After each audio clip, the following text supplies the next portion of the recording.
하나님이 주시는 평화를 누리는 우리가 되게 하여 주옵소서. 세상이 줄 수 없는 그 평안이 하나님으로부터 오는 줄 믿습니다. 어떤 상황도 넘어설 수 있고 어떤 환경도 넘어설 수 있고 어떠한 말들도 넘어설 수 있는 그 평화를 우리에게 허락하여 주시옵소서. 그로 말미암아 하나님 앞에서 부끄럽지 않은 시간들도 보내게 하여 주옵소서. 불안하고 걱정되고 안쓰럽고 그래서 공포 가운데 있는 이들도 하나님 앞에 머물며 그 참된 평화를 경험하게 하여 주옵시며 모쪼록 기도하는 이들에게는 더 깊이 더 넓게 그 평화를 허락하여 주시옵소서. 물놀이장 이용이 하나하나 지금 조금씩 모습을 갖춰가기 시작합니다.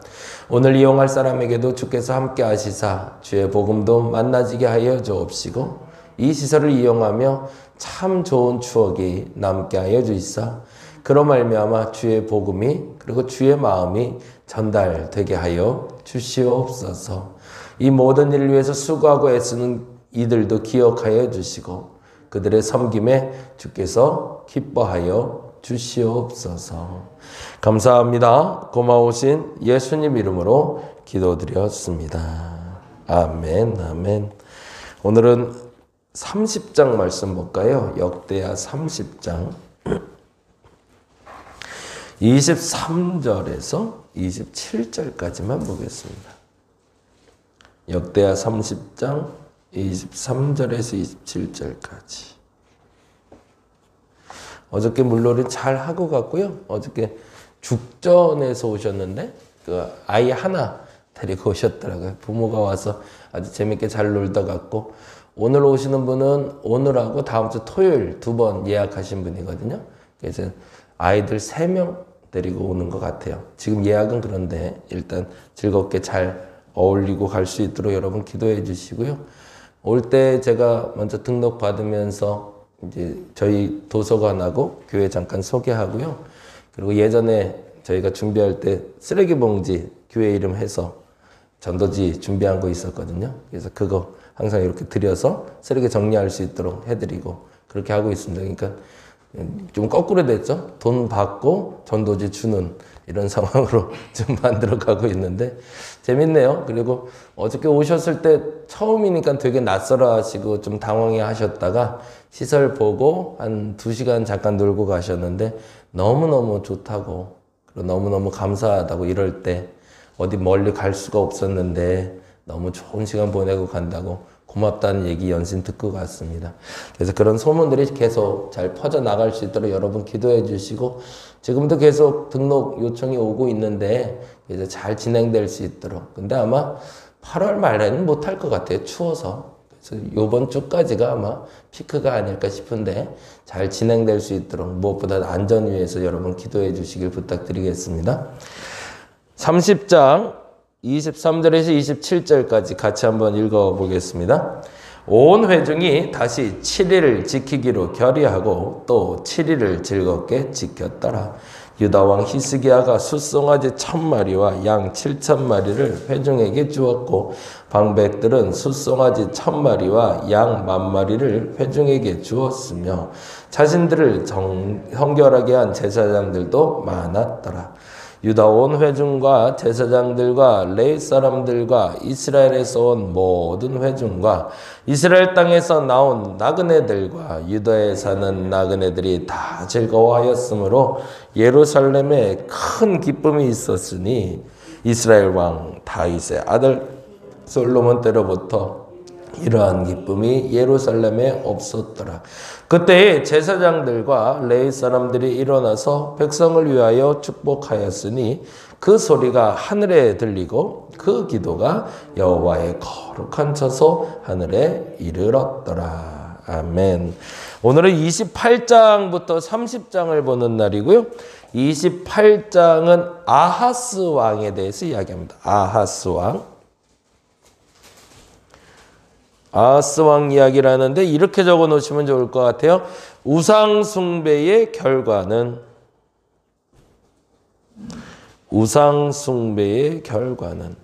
그래서 28장은 이게 참 애매한데요. 좋은 아버지를 둬서 좋은 아들이 나오는 경우도 있고 나쁜 아버지를 뒀는데 좋은 아들이 나오는 경우가 있어요. 그게 바로 오늘 28장인데 아하스 왕은 악한 왕으로 기록이 됩니다. 철저하게 악한 왕으로 기록이 되고요. 그리고 이 아하스로 말미암아 좋은 왕 시스기야가 나와요. 그 이제 반면교사가 된 거죠. 근데 거꾸로 시스기야는 좋은 아버지였는데 그 아들이 나쁜 왕이 나와요. 그래서 그 과도기에 어떤 일들이 벌어지고 있는지를 보게 되는 게 이 시점이 되고요. 아하스가 그럴 수밖에 없었던 이유와 시스기야가 그럴 수밖에 없었던 이유는 똑같아요. 그게 또 재밌어요. 아하스가 악한 양이 될 수밖에 없었던 이유와 시스기야가 좋은 왕이 될 수밖에 없었던 이유가 같아요. 그 이유는 북이스라엘의 멸망을 지켜보고 있었기 때문이었습니다. 북이스라엘이 멸망의 가도로 가고 있고 결국엔 시스기야 왕 때는 북이스라엘은 역사 속에 사라집니다. 그 무시무시한 사건을 바라보고 있었던 두 왕은 한 사람은 북이스라엘처럼 멸망하지 않으려고 하나님을 떠나고 한 왕은 북이스라엘처럼 멸망당하지 않으려고 하나님을 붙잡습니다. 그 결과에 대해서 이야기하는 게 28장과 29장이에요. 그럼 참 재밌죠.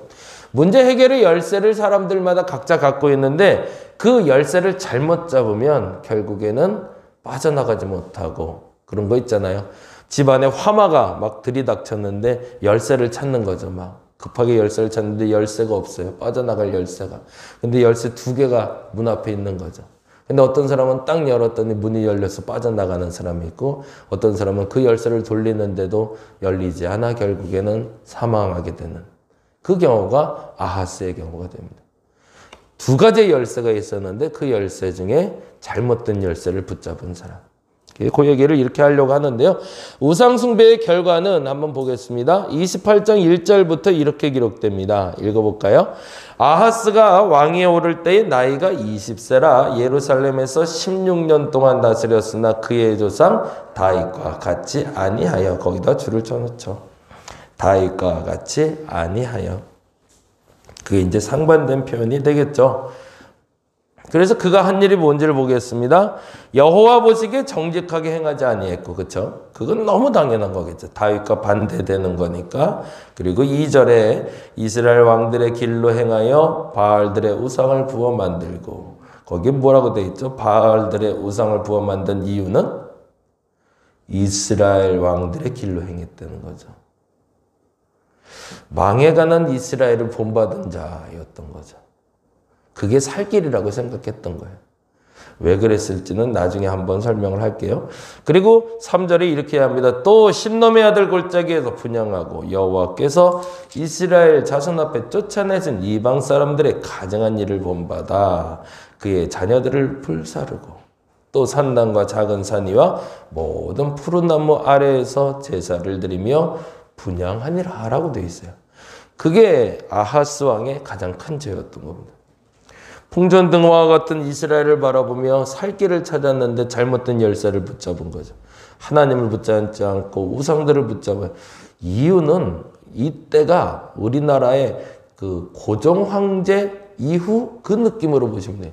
신학문이 들어오고 신문물이 들어올 때이기 때문에 그렇습니다. 이방 신상들이나 이방의 문물들이 우리가 가진 것보다 새롭고 더 좋아 보이는. 그래서 그 솔깃함으로 그걸 붙잡았다가 낭패를 당하는 결과를 보게 됩니다. 그래서 결과를 이렇게 얘기하세요. 5절 읽어봅니다. 5절 그러므로 라고 되어 있죠. 그러므로라는 뜻은 뭐예요? 그렇게 우상을 섬겼기 때문에 하나님이 이렇게 하셨다는 거예요. 그것이 본인은 살 길이라 여겼는데 그 살 길이 아니었다는 거죠. 5절에 그러므로 그의 하나님 여호와께서 그를 아람 왕의 손에 넘기심에 그들이 쳐서 심히 많은 무리를 사로잡아 다메섹으로 갔으며 또 이스라엘 왕의 손에 넘기심에 그가 쳐서 크게 살려고 하시니 아람 왕과 이스라엘 왕 동그라미를 좀 해놓을게요. 아람과 이스라엘은 북쪽의 나라입니다. 북쪽에 있는 나라들이 그를 쳐들어왔다는 거예요. 가볍게 봤다는 얘기죠. 그리고 또 하나 17절 18절입니다. 같이 읽어볼까요?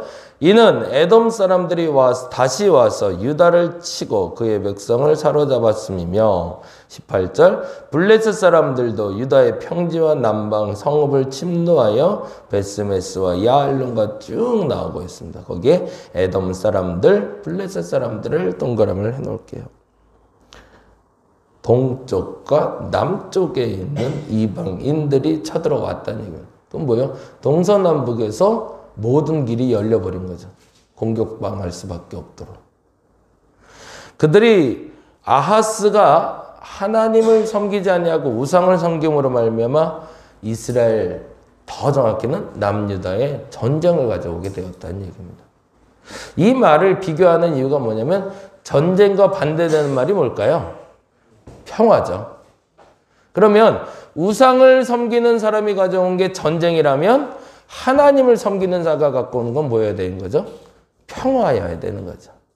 그러면 아하스가 가져온 게 전쟁이라면 시스기야가 갖고 온 건 평화다라고 얘기하는 게 정답이겠죠. 그 얘기를 사실 이제 29장에서 하고 싶은 겁니다. 그래서 28장에서는 우상숭배의 결과는 전쟁이었다라고 얘기했다면 이제 29장에 시스기야의 한 일은 이라고 적어놓고 보시죠. 시스기야가 한 일은 무엇이었을까? 29장 2절에서 5절 보겠습니다. 2절에서 5절. 같이 한번 읽어봅니다. 시스기야가 그의 조상 다윗의 모든 행실과 같이 여호와 보시기에 정직하게 행하여, 거기다 줄을 쳐놓고 완전히 반대되죠. 28장 1절엔 그의 조상 다윗과 같이 아니하여 여호와 보시기에 정직하게 행하지 아니하고로 시작했다면 29장에서는 다윗의 모든 행실과 같이 여호와 보시기에 정직하게 행했다라고 되어 있어요. 그리고 3절부터 5절까지 그가 한 일이 이렇게 기록됩니다. 첫째 해 첫째 달에 여호와의 전문들을 열고 수리하고 제사장들과 레위 사람들을 동쪽 광장에 모으고 그들에게 이르되 레위 사람들아 내 말을 들으라. 이제 너희는 성결하게 하고 또 너희 조상들의 하나님 여호와의 전을 성결하게 하여 그 더러운 것을 성소에서 없애라. 그 더러운 것이 언제 들어왔을까요? 아버지 때에 들어온 거죠. 그죠? 그래서 아버지 때 그 성전이 험해지고 무너지고 망가지기 시작했다는 얘기를 하고 있는 거죠. 그리고 나서 시스기야 왕이 그 사람들과 함께 예배를 준비하는 일이 바로 29장의 이야기가 됩니다. 그래서 이 29장의 이야기로 말미암아 나타난 결과를 36절엔 이렇게 얘기하고 있어요. 36절 같이 한번 읽어볼까요? 이 일이 갑자기 되었으나 36절에 이 일이 갑자기 되었으나 하나님께서 백성을 위하여 예비하셨으므로 시스기야가 백성과 더불어 기뻐하였더라 라고 기록돼요. 기뻐하였더라 라의 줄을 좀 쳐놓고요. 그런데 문제는 지금 아까 말씀드린 대로 제사장과 레위인들에게 부탁을 한 거잖아요. 왜냐하면 예배당 안 할 성소를 깨끗이 하는 거는 시스기야의 명령이긴 했지만 시스기야가 할 수 있는 일은 아니잖아요. 제사장들이 해줘야 되는데, 근데 문제는 제사장들이 준비가 안 된 거예요. 제사장들이 정결한 사람들이 없었던 거예요. 그게 문제가 됩니다. 그래서 이가 조금 더 깊이 침투해 들어가고 싶어서 시스기야가 30장에 한 일이 있는데 시스기야의 요청은 이렇게 해놓으시죠. 30장은 시스기야의 요청은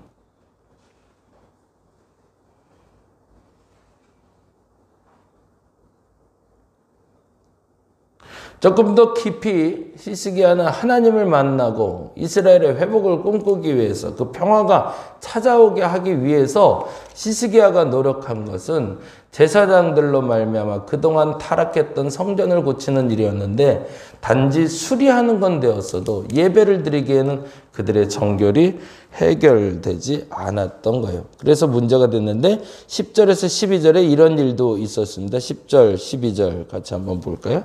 10절, 12절. 보발꾼이 에브라임과 므낫세 지방 각 성읍으로 두루다녀서 스불론까지 이르렀으나 사람들이 그들을 조롱하며 비웃었더라. 무슨 일이 벌어졌냐면 북이스라엘은 멸망했고 그래서 나라가 풍전등화로 있는데 그곳에 가서 예배드리러 왔더니 사람들이 비웃는 거죠. 야, 지금 같은 상황에 무슨 놈의 예배를 드리냐. 상황이지. 말도 안 되는 소리 하고 있어 라고 얘기하는 거예요. 그것도 무슨 예배 드릴 건데 그랬더니 6월절이래요. 야, 6월절 예배는 솔로몬 때부터 한 번도 드려보지 않은 건데 그걸 뭘 한다고 그래. 그거 한다고 뭐가 달라져? 라면서 사람들이 비웃었다는 거죠. 그래서 그 비웃는 사람들에게 보발꾼을 보내서 예배 드리러 오라고 얘기했는데 그래도 그 와중에 11절 볼까요? 11절 그러나 아셀과 므낫세와 스불론 중에서 몇 사람이 스스로 겸손한 마음으로 예루살렘에 이르렀고 12절 하나님의 손이 또한 유다 사람들을 감동시키사 그들에게 왕과 방백들이 여호와의 말씀대로 전한 명령을 한 마음으로 진행하게 하였더라. 그러고서 6월절 예배가 진행되기 시작합니다. 근데 문제는 15절이에요. 같이 한번 볼까요? 15절. 같이 읽어보겠습니다. 15절. 둘째 달 14째 날에, 거기다 줄을 좀 쳐놓을게요. 둘째 달 14째 날에. 이렇게 해서 마음으로 진행하기로 했는데 6월절을 하려고 그랬더니 문제가 발생했다고 그랬잖아요. 제사장이 깨끗하지 않은 거예요. 그래서 그 제사장을 데리고 예배를 드리려다가 예배를 포기해요. 6월절은 원래 언제일까요? 요거를 아시면 아까 이게 이상하다 그러고서 보셨어야 되는 게 맞아요. 15절에. 둘째 달 14째 날이 왜 6월절이야? 라고 보셔야 돼요. 왜냐하면 6월절은 1월 14일이거든요. 근데 15절은 뭐라고 되어 있어요? 둘째 달 14째 날이면 2월 14일이 되잖아요. 1월 14일 날 해야 될 6월절을 2월 14일 날 하자고 날짜를 바꾼 거예요. 그러면 히스기야가 내 마음대로 날짜를 왔다 갔다 했을까요? 그건 아니었고. 볼까요? 민수기 9장. 잠깐 보고 마무리할게요. 민수기 9장.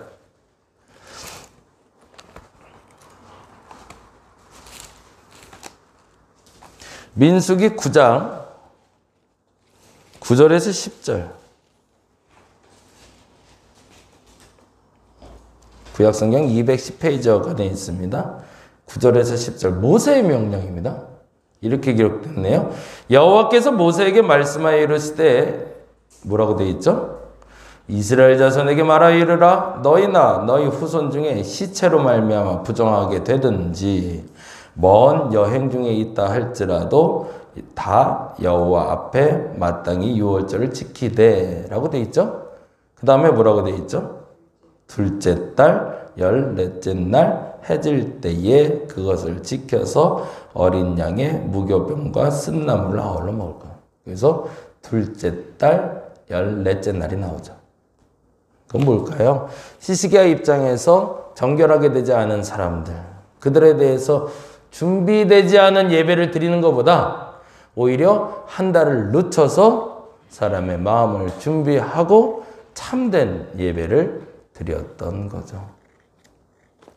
코로나가 계속 확산되고 있어요. 2,000명이 이제 넘어가고 오늘도 또 2,000명 넘어간다고 해요. 그래서 이번 주에는 주일 예배 드리려고 했는데 이번 주까지도 어려울 것 같아요. 일단은. 그래서 다음 주까지는 좀 보려고 합니다. 그래서 다음 주간 22일까지 주일 예배는 조금 좀 보류해 보고요. 그리고 상황 봐서 8월 30일부터는 어떻게 해야 될지 결정할까 그래요. 조금 조심스러운 건 그 생각이 좀 들어요. 이때 정부에서도 타협안이 제시가 된 거잖아요. 하도 교회가 예배 하니까 그러면 그렇게 해라고 얘기하고 작은 교회는 10명 이상은 못 모이게 하고 큰 교회도 99명까지는 예배 드리게 해주고 조건부로. 근데 만약에 이러다가 또 8.15 무슨 집회 하신다며 어떤 목사님이.